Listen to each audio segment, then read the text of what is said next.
gonna give y'all a minute to get in here, and then I'll begin.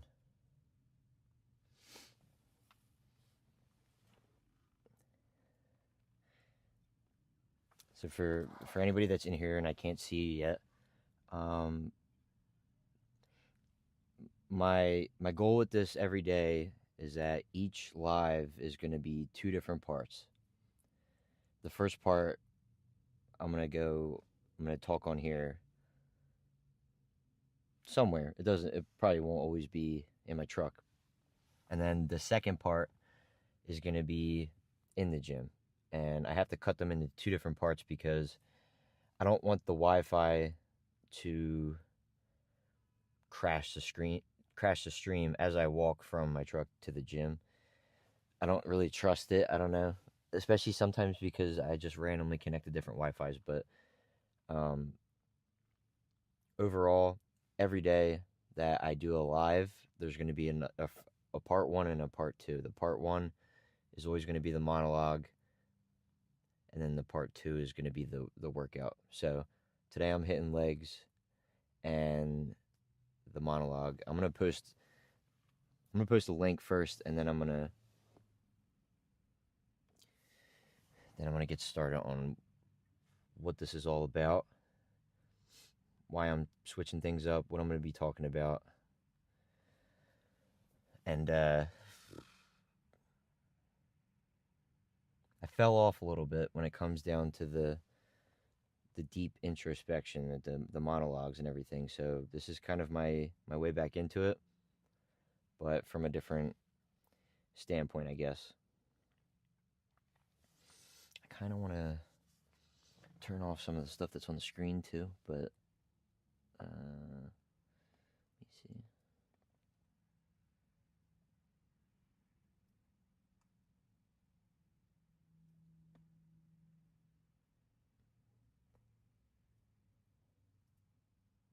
Show on stream.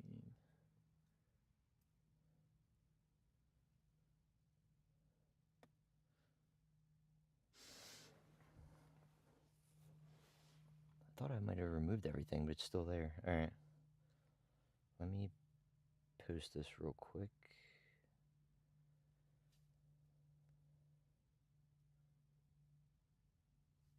I know we only got Kick in here, but that's okay because the point is this is going to be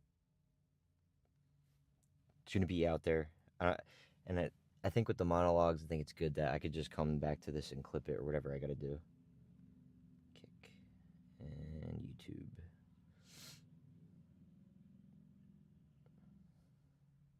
Okay.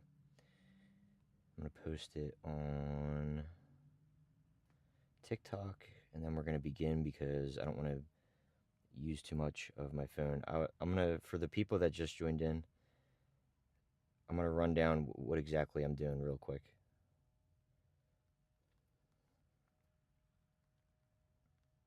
I'm just posting the link. Okay.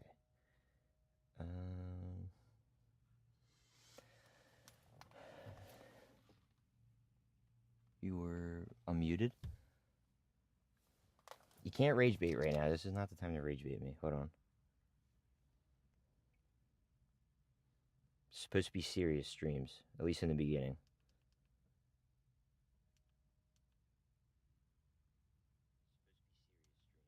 Yeah, I'm listening to the live. All right, so I was, before everybody just got in here, whoever was in Kick I was explaining to, my whole thing with the month of May especially, was like dedicating to my grandpop and everything. I want to break these up into 2 parts every single day that I do a live, regardless of where I'm at. I want to do, the first part is going to be a monologue, and then I'm going to cut it, and then I'm going to go into the gym and set up for the workout part of my stream. And that's really the main change, I guess, per se. So some of you guys weren't around for 2024 August, and that's kind of where I want to start, because that's kind of where the winter arc per se was like heavily pushed by me and a lot of people that were around for that. Mateo kind of popped in October of 2025, but August of 2024 was the start of everything, and it was really the pickup of my page, or my pages, and really TikTok. TikTok was the first one that started to take off the most, and it was because of the things that were going on in my life, how transparent I was. I don't remember specifically if I was doing a title to the talking videos that I was doing, but I was definitely posting a lot of those. I was posting a lot of my workouts, and I'm gonna just kind of jump into the rundown of. I would honestly probably say August to December is what I'm gonna break down today. So August of 2024, I was in Florida for. I have little sisters that live down there. I was in Florida, and I was on my way home. And I think the day I was leaving, my mom texted me, and she was like, "Hey, um, Pop Pop is living with us right now. His girlfriend got hurt, so we had to kind of take that challenge on." And I was like, "Okay." And I was starting a new job that year too, and so I had that going on, and that I was kind of walking into in the month of August, and I didn't really know how serious it was going to be with my grandpa, because I thought he was going to be going back to his girlfriend after he hurt himself, but that's not the case, obviously. Um, so weeks go by, and I developed this routine with him that you see now, but it started at my house. So in the summer, it was easy because I didn't start work till the end of August, but as school started, my entire day was go to the gym. I came home, got him, went to the gym, and this is where the filming, everything kind of took off. And in the midst of that, the things that were going on at my house, because he has Alzheimer's, and I never knew how bad he had it, because he wasn't like, I would see him once or twice a year, and now I see him almost every day. Um, so his Alzheimer's was so bad, like he was so aggressive in the beginning, um, and confused, which is normal. I mean, you just got stripped of like the life that you were living, and now you're living back with your grandson and everything. So he was confused. He always wanted to drive. He wanted to go. He just wanted to leave. Uh, the only times of the day where he was not worried or like confused was when we were going to the gym. So all of that's going on at my house. Like, it was the first 5 months, 6 months were rough. Um, Going into the school year, that's my routine. And then a lot of people don't know this, and I put it out there a few times, but he went missing twice over the course of those 6 months, from like, or no, 4 or 5 or 6 months, from August to December. He went missing twice. One of the times he he somehow got keys, left, and drove like 40, 50 minutes away, and the state police had to get him. And then the other time, this is kind of when we got like a flow with him. He was going to a daycare part of the morning when I was at work, and he just walked out and walked for I think it was like 5 hours straight down this like Ave, it was Bustleton Ave, straight down Bustleton Ave for 5 hours, until again state police had to find him. And that was like posted all over Facebook. Like Tire Northeast was sharing our stuff because he went missing. A lot of people don't know that, and this is why I talk about like the winter arc and why it was so important to me, because a lot of people didn't understand why I was saying that. It was very individual to me. It's not what people usually associate it with, which is the corny part of the winter arc. And I always understood that. I think it's funny, the cringy shit, but what I was going through was a little bit different, because then leading into November, December now, I want to say it was like the day before or the day after so this is the grandpa that you guys have never seen. He got diagnosed with cancer. While all this is going on, my grandmom calls me. I'm on the way to the gym, Body Dynamics, with my other grandpa, and she calls me. This is after work, and like I'm still adjusting to everything, and then I got hit with that, and I'm like, holy shit. and I cried. I had my grandpa with me too, and I don't think he really fully understood what was going on because I didn't tell him. But it fucked me up. And then, I mean, you really, I guess you don't know what to expect. You don't think about the worst, but it's at that age. Like I think he was 69. Yeah, 69. Or he just turned 69. You never know. Like when someone gets diagnosed with cancer, it could go one way or the other. It's not. Some people get shit removed and they survive, and he got like hip replacement surgery and everything. But so I'm gonna kind of leave that off there. That was like August 2024 to December 2024.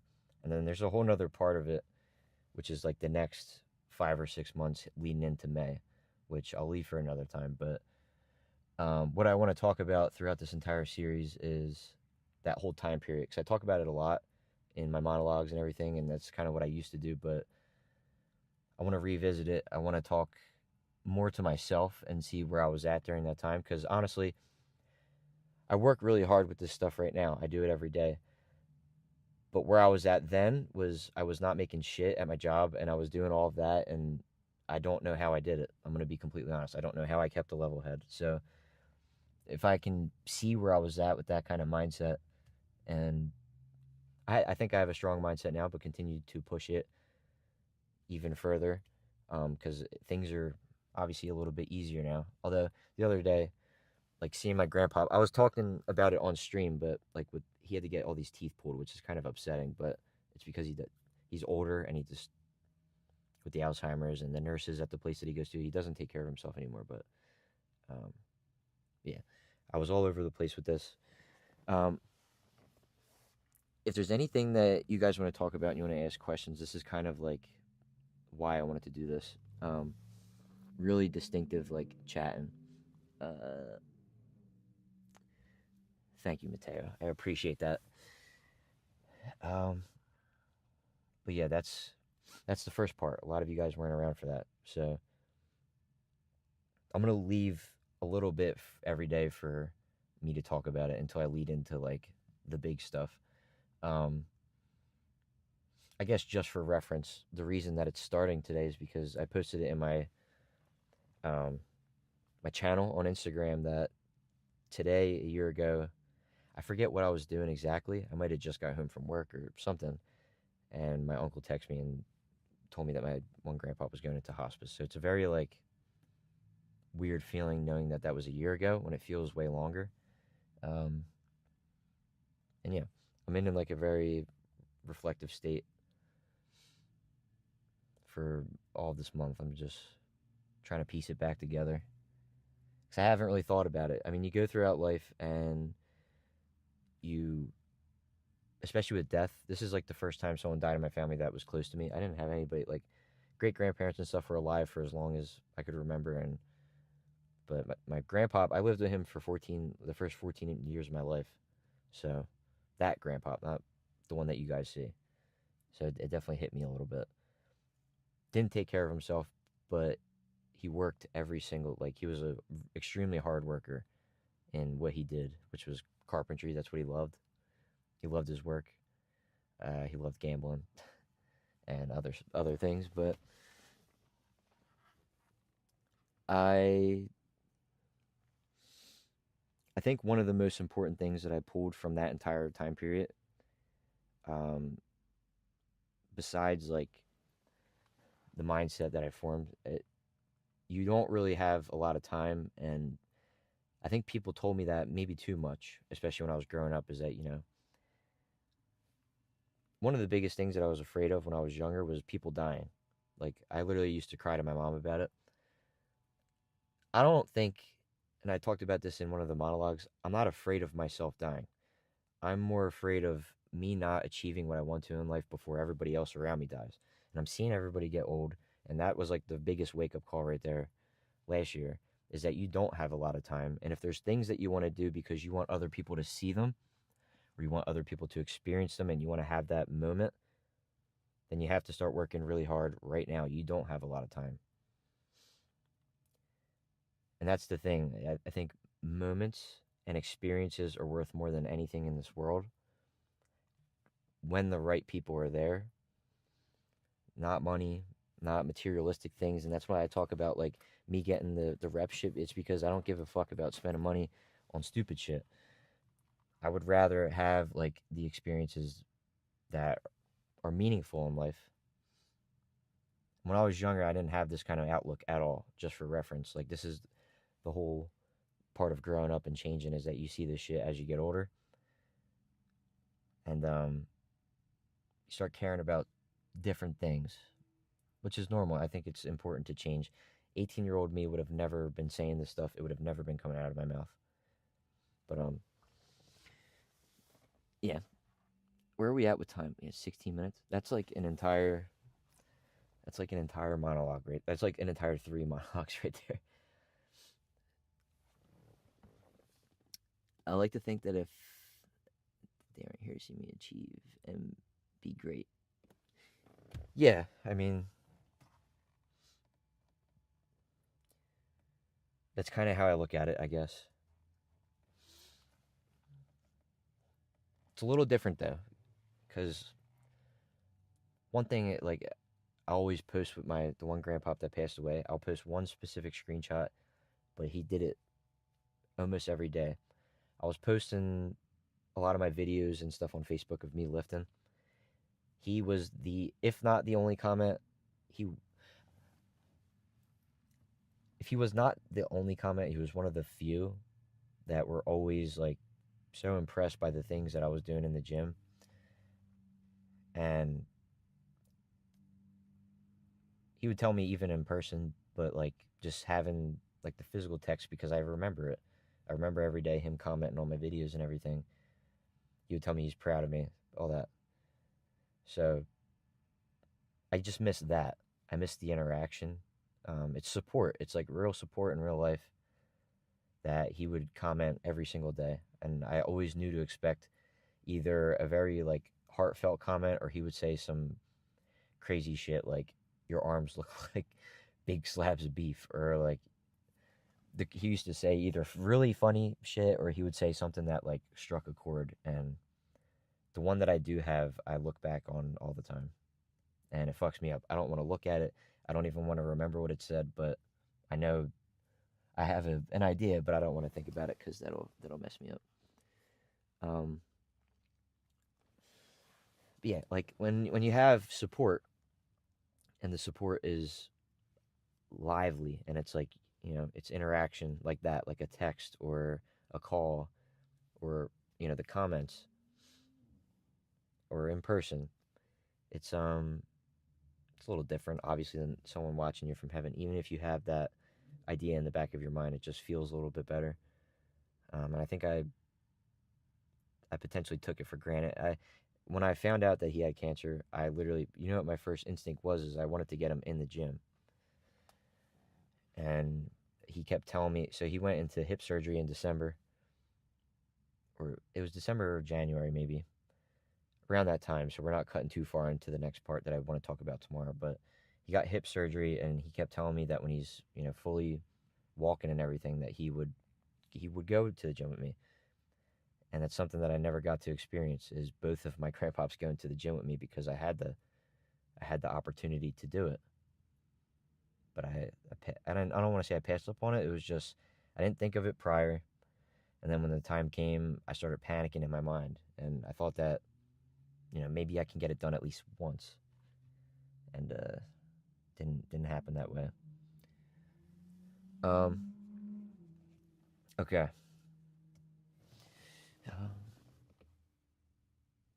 No, I'm not. I went downstream.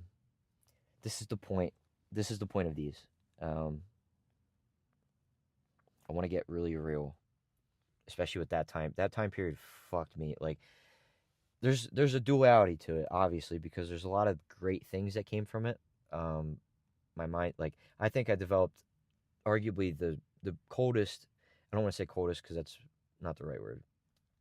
One of the hardest mindsets to endure. I'm not like on Goggins level, but nothing phases me. Like, there's not a lot of things that can like get me upset anymore. And I think it's the biggest blessing out of all of it is it turned me like my relationship with God has definitely grown. And anybody that was following me in 2024, I never posted about faith. I never posted about religion. I never posted about none of that.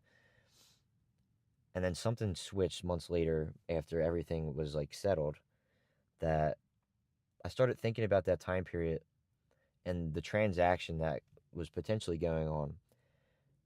There's no transaction. There's no like, this happened, this had to happen so that you can have this. It's not the case. But in every situation, the thing that taught me that, you're going through some sort of darkness, there is a light. There will always be a light. You just have to look around.